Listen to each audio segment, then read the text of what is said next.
마태복음 24장 1절부터 14절까지 말씀입니다.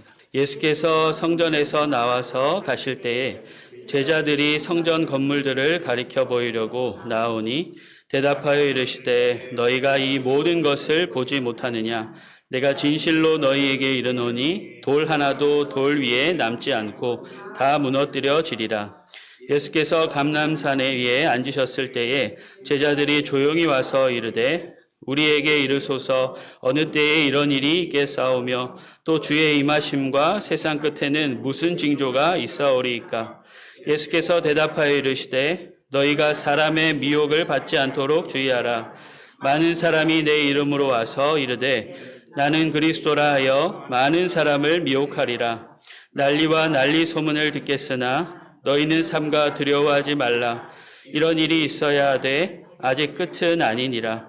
민족이 민족을 나라가 나라를 대적하여 일어나겠고 곳곳에 기근과 지진이 있으리니 이 모든 것은 재난의 시작이니라.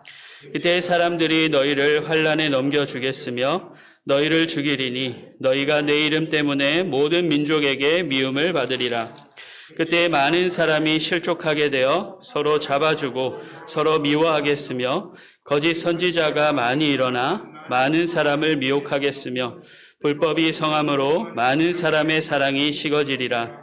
그러나 끝까지 견디는 자는 구원을 얻으리라. 이 천국 복음이 모든 민족에게 증언되기 위하여 온 세상에 전파되리니 그제야 끝이 오리라.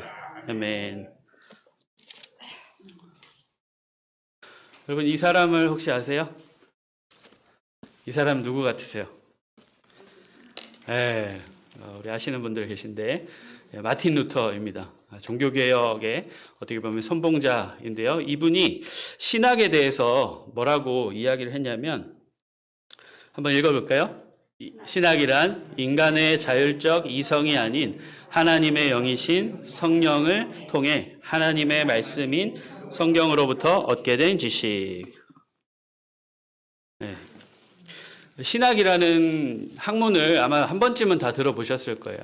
신학은 우리 신학교에 가서 이제 배우게 되는 학문인데 오늘 이 루터가 말하고 있는 것처럼 신학은 인간의 이성, 그러니까 인간의 사조가 아니라 성령에 의해서 성경에서 말씀하고 있는 바를 체계화하고 잘 정리해 놓은 것이 신학입니다.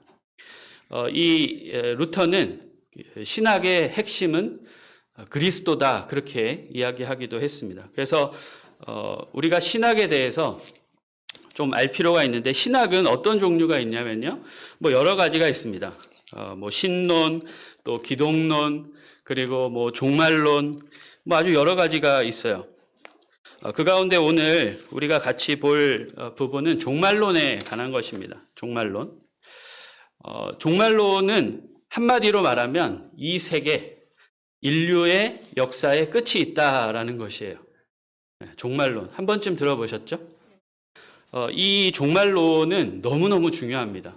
이 세상이 어떻게 끝나게 되는지 우리가 잘 알고 있어야 우리가 매일매일 성도로 또 하나님의 사람으로 우리가 잘 살 수 있기 때문에 이 종말론을 잘 이해하는 것이 매우 중요합니다. 제가 아는 한 분은 명문대를 나오셨어요. 총학생회장을 하신 분이에요. 근데 그분은 이제 어디서 전쟁이 곧 일어난다라는 얘기를 들으시고, 방독면을 사시고, 또 라면도 사시고, 실제로 그런 분을 제가 알아요. 그러니까 우리가 종말에 대한 부분을 잘 알지 못하면 이런 엉뚱한 행동을 하게 되고 헛똑똑이가 될 수 있습니다. 그래서 종말론을 오늘 같이 좀 말씀을 보면서 성경이 말하는 건강한 종말론은 무엇인가 우리가 좀 잘 정리해 보면 좋을 것 같습니다. 오늘 1절 말씀에 보시면 제자들이 성전에서 나와서 가실 때에 이렇게 말씀하죠. 예수께서 성전에서 나와서 가실 때에 제자들이 성전 건물들을 가리켜 보이려고 나아오니 성전을 가리켜 보이려고 제자들이 나왔다 이렇게 말합니다. 이것은 아마 헤롯 성전을 가리키는 것이었어요. 이전에도 헤롯 성전에 대해서 잠깐 나눴지만 우리 이스라엘의 통곡의 벽이라고 들어보셨죠? 그게 이제 헤롯 성전의 서쪽 벽입니다. 남아있는 벽. 로마 군대가 이 예루살렘 이 성전을 다 부시면서 자기들의 어떤 위험 이런 것들을 남기기 위해서 한쪽 벽을 그냥 남겨놨어요. 그것이 이제 통곡의 벽이라고 불리고 여전히 이스라엘 백성들은 이곳에 가서 유대인들은 이곳에 가서 기도하는 일을 열심히 합니다. 이 헤롯 성전이 예수님 당시에 아마 지어지고 있었을 것이에요. 우리 새벽 예배 때도 제가 잠깐 언급을 드렸는데 BC 20년부터 AD 64년까지 그러니까 무려 84년이라는 시간 동안 건축되었어요. 그랬기 때문에 예수님 당시에도 한참 지어지고 있었으리라 생각이 듭니다. 그래서 아주 웅장하긴 했지만 아직 뭐 그 웅장함과 아름다움은 다 볼 수는 없었어요. 그런데 지어지고 있는 상황이었지만 제자들 눈에 충분히 그 아름다움과 위엄을 볼 수 있었던 것 같습니다. 여기 보시면 이 돌 하나하나가 다 엄청 큽니다. 그리고 지금 뭐 이미지로밖에 되어 있지 않아서 그 위엄과 아름다움이 얼마인지는 모르겠지만 우리 자료에 의하면 높이가 한 60m가 됩니다. 뭐 가로 세로 엄청난 사이즈고 바닥은 대리석으로 되어 있고 그래서 헤롯 성전이 상당히 많이 아름다움을 갖췄다. 그리고 이 헤롯 성전을 짓는 데만 2만 명이 투입됐어요. 2만 명이. 어마어마하죠. 그래서 이 제자들이 이 성전을 이제 가리키는 건데 왜 가리키냐고 그러면 앞구절에 보시면 예수님께서 예루살렘의 멸망을 이제 예언하셨어요. 예루살렘이 곧 멸망할 것이다. 그러니까 제자들이 이렇게 아름다운 성전이 멸망한다고 이게 의문스러웠던 것이죠. 그래서 이제 예수님께 이제 묻고 싶었던 겁니다. 그래서 성전을 가리키려고 딱 그랬을 때 예수님께서 이제 제자들의 마음을 다 아시고 다시 한번 확실하게 말씀하십니다.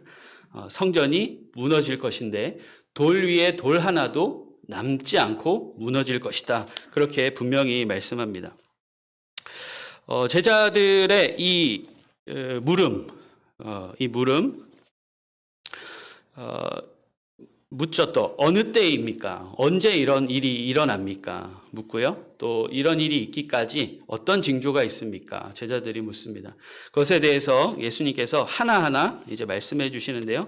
오늘 성경 본문을 한번 보시면서 어떤 징조를 말씀하셨는지 같이 한번 보겠습니다. 맨 처음에 우리 주님께서 깨어 있으라 그렇게 말씀하세요.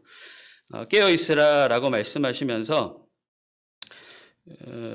사람의 미혹을 받지 않도록 주의하라. 그렇게 얘기하시면서 내가 그리스도다라고 하는 사람이 많이 일어날 것이다. 그렇게 말씀해요. 성경에 한번 표시를 해보시면서 따라오셔도 좋을 것 같습니다. 내가 그리스도다 하는 자들이 많이 나타날 것이다. 또 6절에 보시면 난리와 난리 소문을 듣겠다. 이 난리라는 건 전쟁이라는 단어입니다. 전쟁, 다툼, 분쟁 뭐 이런 거예요. 그래서 난리와 난리 소문을 듣겠다라고 말씀하시고 또 민족이 민족을 나라가 나라를 대적한다. 그렇게 말씀하고 있고요. 또 7절에 보시면 기근과 지진이 일어날 것이고 이것은 재난의 시작일 뿐이다. 그리고 9절 말씀에도 보시면 환란에 이스라엘 백성이 넘겨질 것이고 그리고 죽임을 당할 것이고 우리 주님의 이름 때문에 모든 민족에게 미움을 받을 것이다. 그렇게 말씀하고요. 그리고 또 거짓 선지자들에 의해서 불법이 성하게 되고 많은 사람의 사랑이 식어질 것이다. 라고 말씀하고요. 또 10절 말씀해 보시면 많은 사람들이 실족하게 되어서 서로 잡아주고 서로 미워할 것이다. 이런 징조가 나타날 것이다. 라고 말씀해요. 그러면서 13절에 뭐라고 말씀하시냐면 끝까지 견디는 자에게는 구원을 베풀이라. 구원을 해 주시겠다 말씀하고요. 14절에 천국 복음이 모든 사람이 이제 듣게 되면 세상에 전파되면 그제야 이제 끝날이 올 것이다. 우리 주님께서 그렇게 말씀하세요. 많은 일이 있죠. 많은 징조들이 있습니다. 사실 이것은 예루살렘, 그러니까 이스라엘의 예루살렘의 멸망을 예언하신 부분이에요. 사실은 1차적으로. 그리고 2차적으로는 온 인류의 멸망을 지금 말씀하고 있는 것입니다. 실제로 이 예수님의 예언대로 AD 70년에 예루살렘이 로마에게 완전히 이제 멸망당하게 되죠. 그래서 이곳에 이 성전이 무너지고 헤롯 성전이 무너지고 로마가 신전을 세워요. 그리고 그 로마 신전 이후에 무슬림에서 황금으로 된 모스크, 아마 예루살렘 그 사진을 아마 보셔서 아실 거예요. 황금 돔으로 이렇게 되어 있는 그곳에 이제 무슬림이 자기들의 예배처를 성전을 그렇게 세우게 되죠. 그 예루살렘의 멸망도 예언하신 그대로 일어난 것처럼 하나님께서 우리에게 주시는 이 세상의 끝날 반드시 오게 되어 있습니다. 여러분들은 이 사실을 믿으십니까?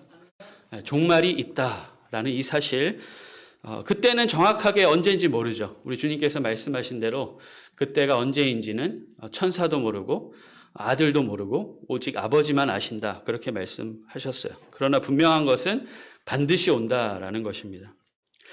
어떻게 확인할까? 오늘 말씀에서 예수님께서 이런 일이 있을 거야 라고 하신 그 징조들을 하나하나 살펴보면 되겠죠. 우리 한번 보겠습니다. 처음에 내가 그리스도다 라고 한 부분, 실제로 일어나고 있을까요? 수많은 사람들이 자기가 그리스도다 라고 말해요. 여러분, 현대 종교의 탁지원 소장이라고 혹시 아시는지 모르겠어요.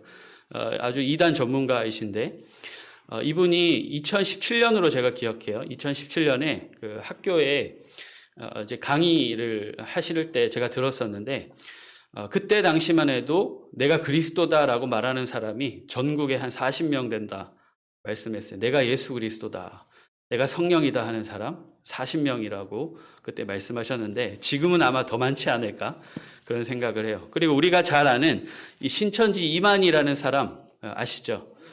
이 사람이 지금 92세입니다. 이 사람은 자기가 보혜사라고 얘기해요, 스스로.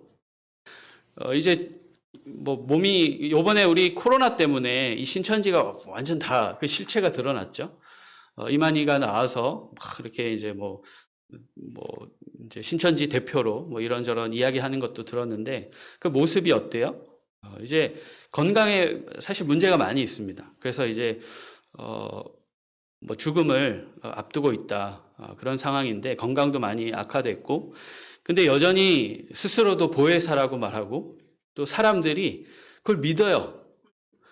죽지 않는 분이잖아요, 보혜사는. 이분은 이제 죽을 날이 얼마 안 남으신 분인데 성도들이 여전히 미혹되어서 부모도 버리고 자녀도 버리고 학교도 버리고 학업도 버리고 직장도 버리고 모든 재산을 다 갖다 바치고, 지금 이런 상황이 일어나고 있습니다, 실제로. 그리고 뭐 조선왕조 500년 그 역사에 자기가 왕족의 후예라고 얘기를 해서, 그 실제로 조선왕조 왕족들이, 그 후예들이 아주 난리 문제 제기한 일도 있었습니다. 재밌죠? 그리고 오늘 말씀에 난리의 소문, 전쟁이 날 것이다, 그런 난리의 난리, 그런 소문들이 이제 일어난다라고 말씀하고 있는데, 우리 평택도 여기 미군 부대가 있어서 얼마나 비행기들이 많이 오고 가요. 제가 예전 살던 그 영통에도 보면 아주 전투기가 막 하루에도 막 수십 대씩 다닙니다. 얼마나 시끄러운지 몰라요. 그래서 우리는 전쟁에 대한 두려움이 있습니다. 우리 대한민국 우리 국민들은 지금 남북한의 이런 대치 상황에 너무 익숙해요. 근데 외국에서 우리 대한민국을 볼 때 당장에 전쟁이 일어나도 하나도 이상할 게 없는 그런 상황이에요. 그래서 외국에 있는 뭐 교포들이나 또 부모님 자녀들을 다 한국에 두신 많은 외국인, 그 외국에 사시는 분들이 뉴스 보고 시시철철 전화하세요. 전쟁 나는 거 아니냐고. 또 이번에 북한이 미사일 또 쐈다고 제가 보도를 봤는데, 근데 우리는 정작 뭐 또 쐈나 보다 그냥 이러고 말아요. 그만큼 무감각해진 것이겠죠. 그래서 지금 뭐 보여드린 것처럼 여러 나라 분쟁들이 여전히 계속됩니다. 이게 사실은 오래된 자료예요. 2012년 자료인데 지금도 분쟁이 계속되고 있고, 여기 지금 나와 있지 않은 분쟁들의 현장들이 여전히 많이 있다라는 거예요. 그리고 실제로 지금도 음식이 없어서 양식이 없어서 굶어 죽는 아프리카인들이 많이 있죠. 옆에 보시면 어린아이들이 메뚜기를 음식으로 그렇게 대신해서 먹고 있는 그런 뉴스를 제가 얼마 전에 기사를 봤고요. 여기 밑에는 이제 인도네시아에서 또 지진 때문에 건물이 부서진 일들을 제가 사진으로 뽑아왔습니다. 오늘 예수님께서 마지막 날, 끝날이 있을 그 마지막 징조에 대해서 말씀하시는 것들이 대부분 지금 보여진다라는 것이죠. 그리고 우리 교회, 한국 교회는 어떤가? 오늘 말씀해 보면 믿는 사람들에 대한 핍박을 우리 주님께서 말씀하셨잖아요. 내 이름 때문에 너희들이 미움을 받을 것이다 라고 말씀을 해요. 지금 우리 기독교라고 한 지가 오래됐죠. 그것도 이제 무감각해질 정도입니다. 참여하는 행동이 기독교 없는 밝은 사회를 만든다. 이런 모토로 열심히 반기독교 운동을 하는 분들도 상당히 많습니다. 실제로 우리는 욕먹을 짓을 많이 했어요. 세습, 저 위에 어떤 한 대형 교회가 세습한 것 때문에 지금 세상이 아주 시끄럽고 요즘 좀 잠잠해진 것 같아요. 그런 세습의 문제도 있고, 그리고 저 아래 부분은 불법 주차를 해놨는데 그 번호표에 그 차 거기다가 예배 중이라고 써서 붙여놨어요. 그러니까 이거를 믿지 않는 사람들이 이걸 찍어서 인터넷에 올린 거죠. 이것도 오래된 사진입니다. 그러니까 우리가 알게 모르게 이렇게 불법을 자행하는 일들이 너무 많다라는 거죠. 무감각해진 겁니다. 이것 또한 우리의 마지막 때의 모습 중에 하나다. 예수님이 말씀하신. 그래서 욕먹을 짓을 했지만 또 한편으로는 좀 지나친 부분이 있어요. 그래서 우리는 지금 성경에서 말씀하고 있는 대로 지금 욕을 많이 먹고 있고요.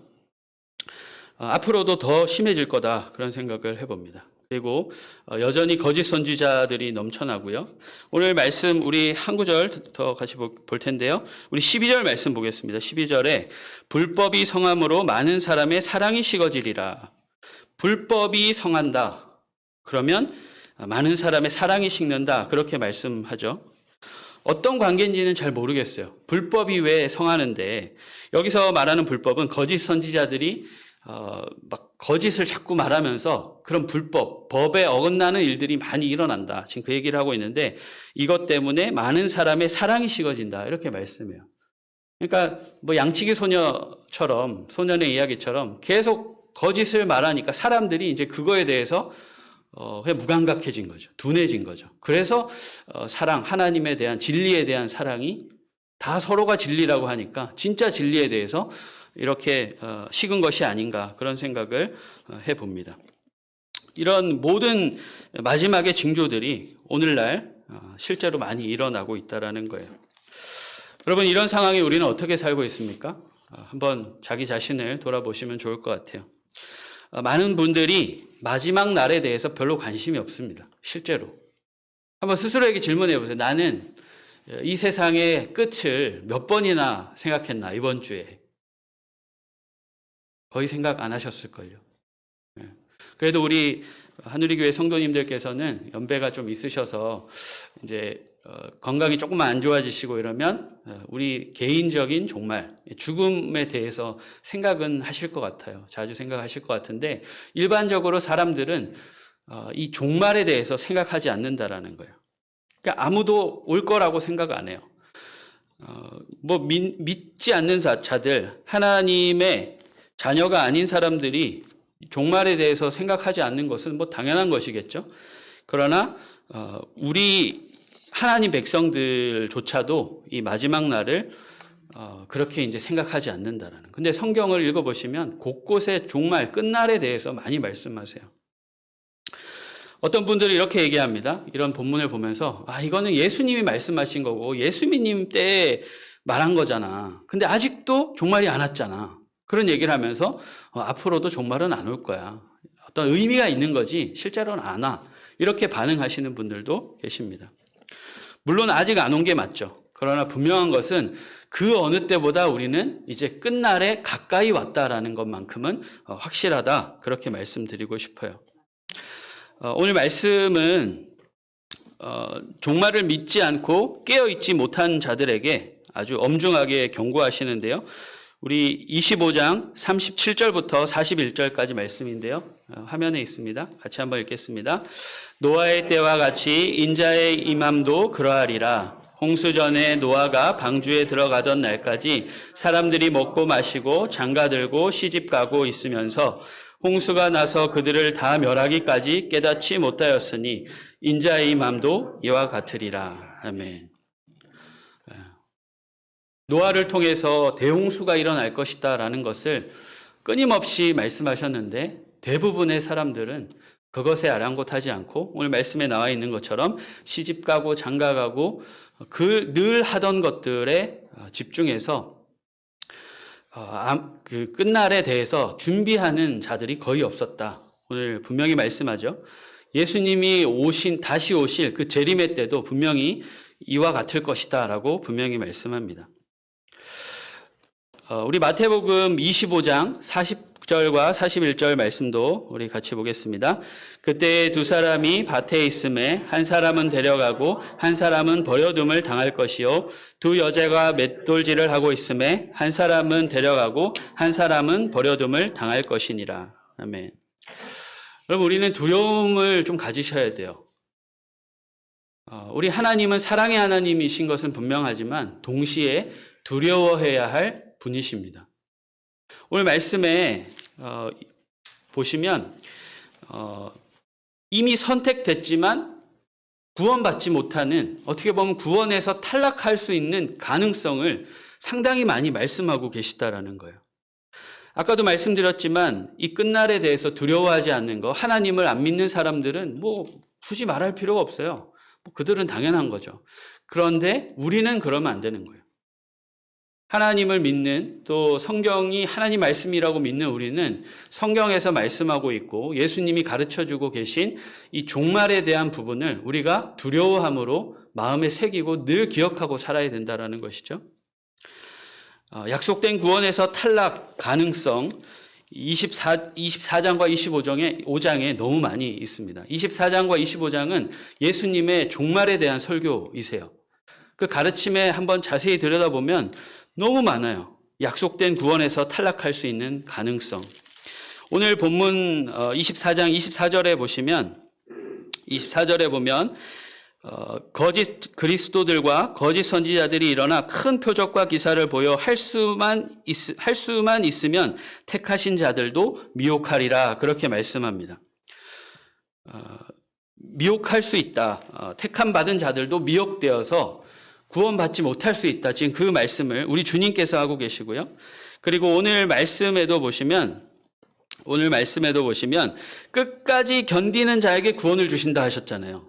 이거는 반대로 생각하면 끝까지 견디지 못하면 구원 못 받을 수도 있다. 지금 그 얘기인 거예요, 사실은. 그렇지 않습니까? 네. 우리 25장 40절, 41절 우리가 읽었는데요.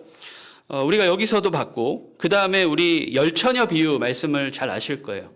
신랑을 기다리는 열처녀 가운데 5은 지혜로운 자, 그리고 5은 기름을 준비하지 않아서 어리석은 자로 그렇게 이제 말씀하는데, 이 구절에서도 보시면 우리 11절 12절 말씀 보겠습니다. 마태복음 25장 11절 12절 함께 읽겠습니다.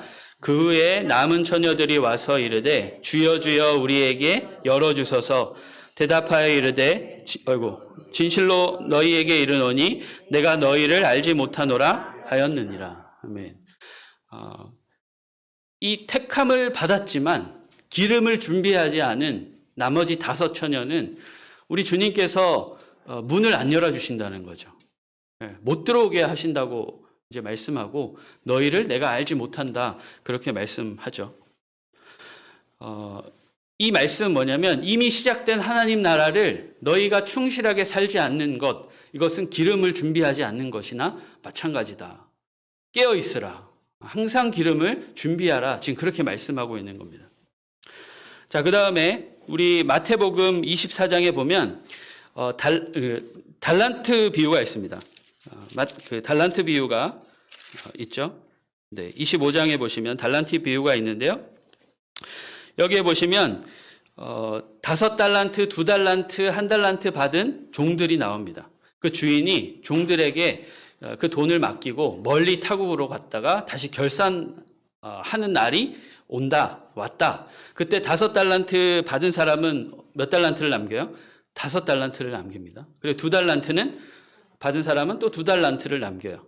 그래서 이들에게는 착하고 충성된 종이다라는 칭찬을 이제 하시죠.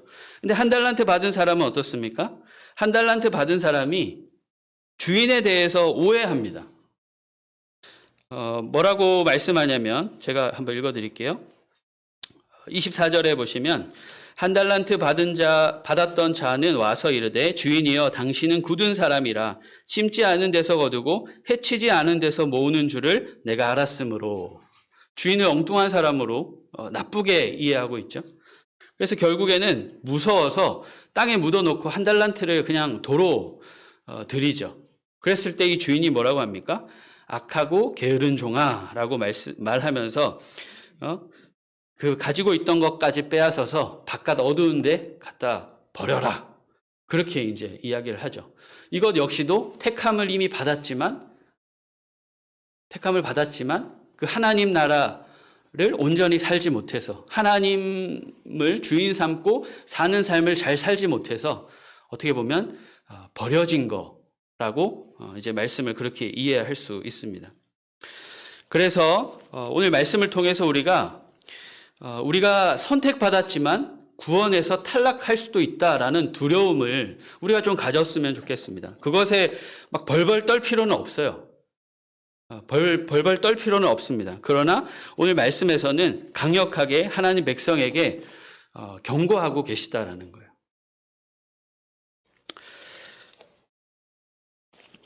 예수님은 우리에게 그렇게 말씀합니다. 깨어 있으라, 끝까지 견디라 이렇게 말씀하세요. 저와 여러분은 지금 마지막 때를 살고 있습니다. 그래서 수많은 유혹과 또 적그리스도적인 그런 문화와 그런 사람들의 가르침, 이런 소리, 수많은 거짓 선지자들에게 우리는 계속해서 미혹당하는 일을 우리는 어떻게 보면 계속 당하고 있는 거예요. 이럴 때일수록 우리가 우리 안에 계신 성령님 의지하고 서로 성도 간에 붙들어주고 이런 붙들어줌으로 우리가 아름다운 공동체를 잘 이루어서 마지막까지 우리가 잘 견뎌내야 하는 일, 우리에게 맡겨진 삶이다. 그렇게 말씀을 저와 여러분들이 오늘 마음에 새기셔야 합니다. 끝까지 견디는 자에게 구원을 주신다라는 것은 그만큼 우리가 살아가야 할 그 믿음의 경주가 쉽지 않다라는 것을 분명히 말씀하고 계세요.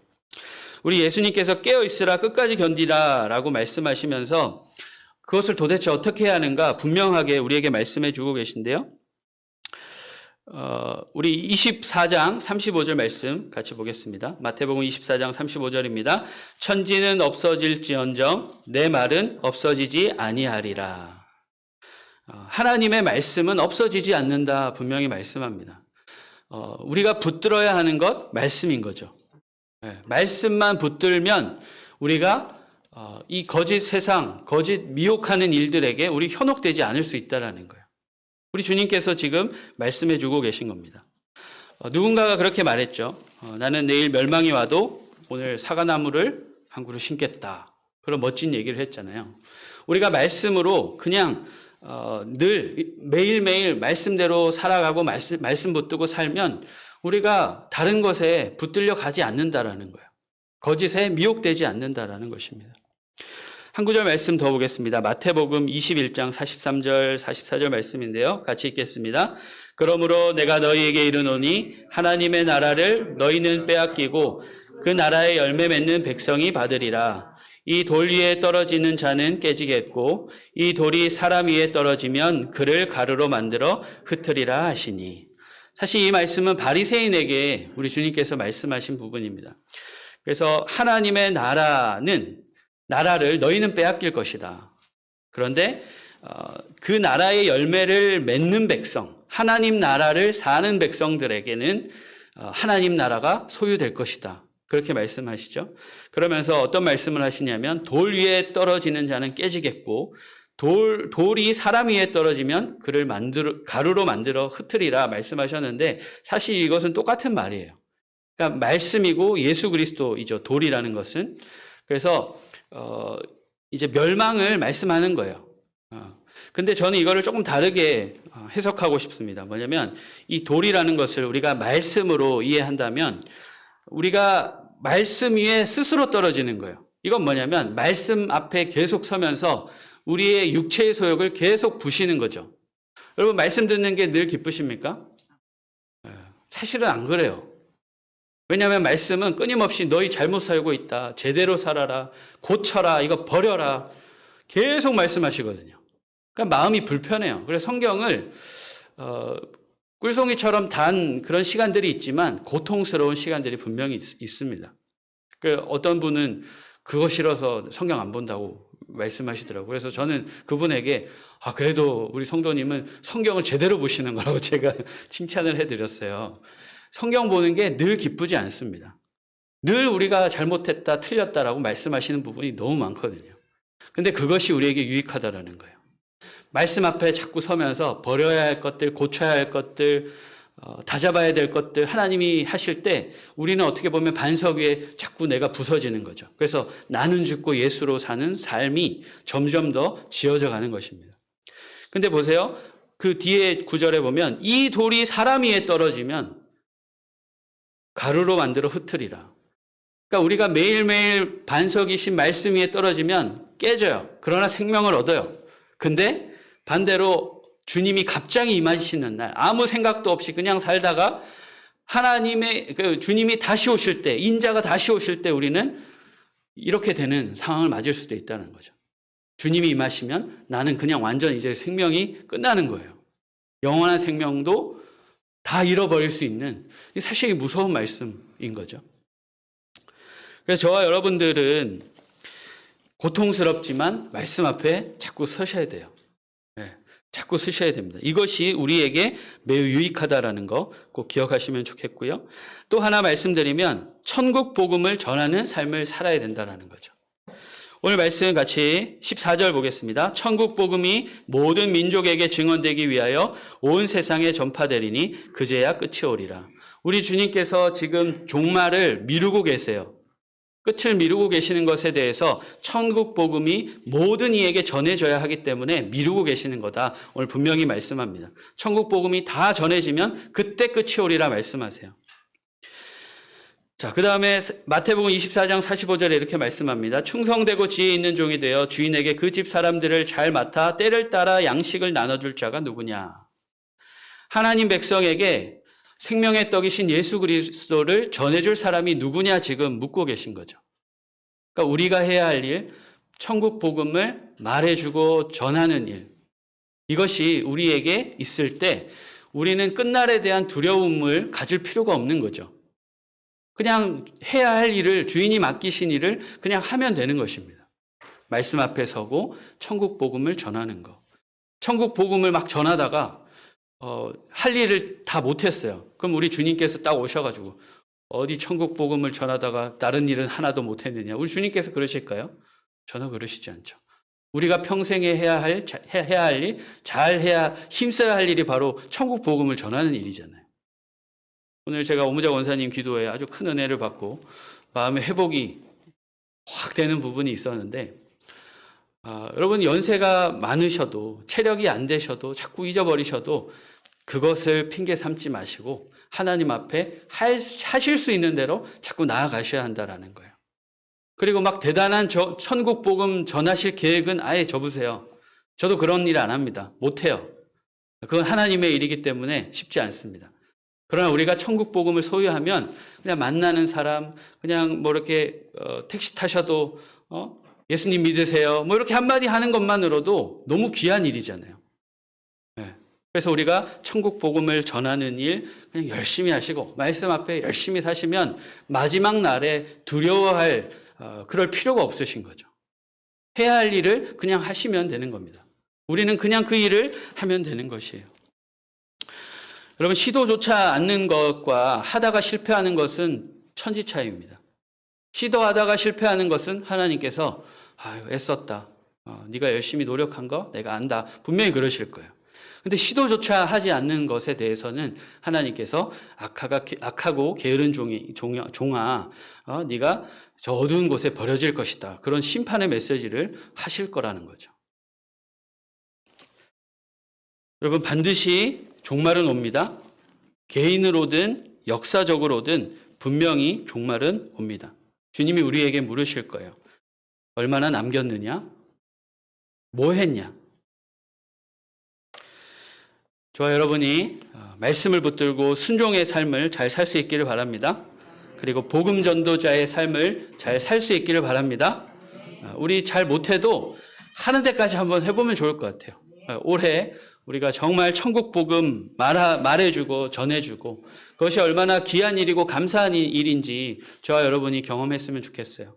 오늘 말씀이 너무 부담스럽고 무거운 얘기가 아니길 바랍니다.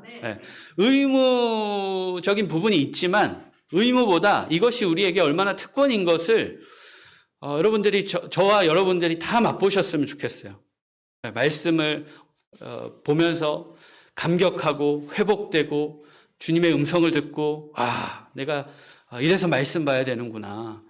목사님이 그래서 말씀 보라고 하셨구나. 이런 것들을 좀 맛보셨으면 좋겠고 복음을 막 이제 전하고 하다가 생명이 주님께 돌아오네. 주님께 복음으로 이제 순종하고 나오는 사람들이 있네. 그거에 내가 한 도구가 되었다. 그런 기쁨 한번 맛보시면 정말 하지 말라 그래도 저와 여러분이 하실 수밖에 없어요. 그 일을 저와 여러분들이 올 2022년에는 정말 맛볼 수 있기를 바랍니다. 저도 그 소망 가지고 계속 이제 고민하고 기도하고 있고 씨름하고 있습니다. 저와 여러분이 놀라운 그 의무를 넘은 특권, 그 은혜들을 저와 여러분들이 맛보고 끝을 아는 사람답게 하나님께서 기대하시는 바대로 살 수 있는 저와 여러분들 되실 수 있으면 좋겠습니다. 마지막으로 여쭙습니다. 여러분, 종말을 어떻게 기다리시겠습니까? 우리 스스로에게 한번 질문해 볼 수 있으면 좋겠습니다.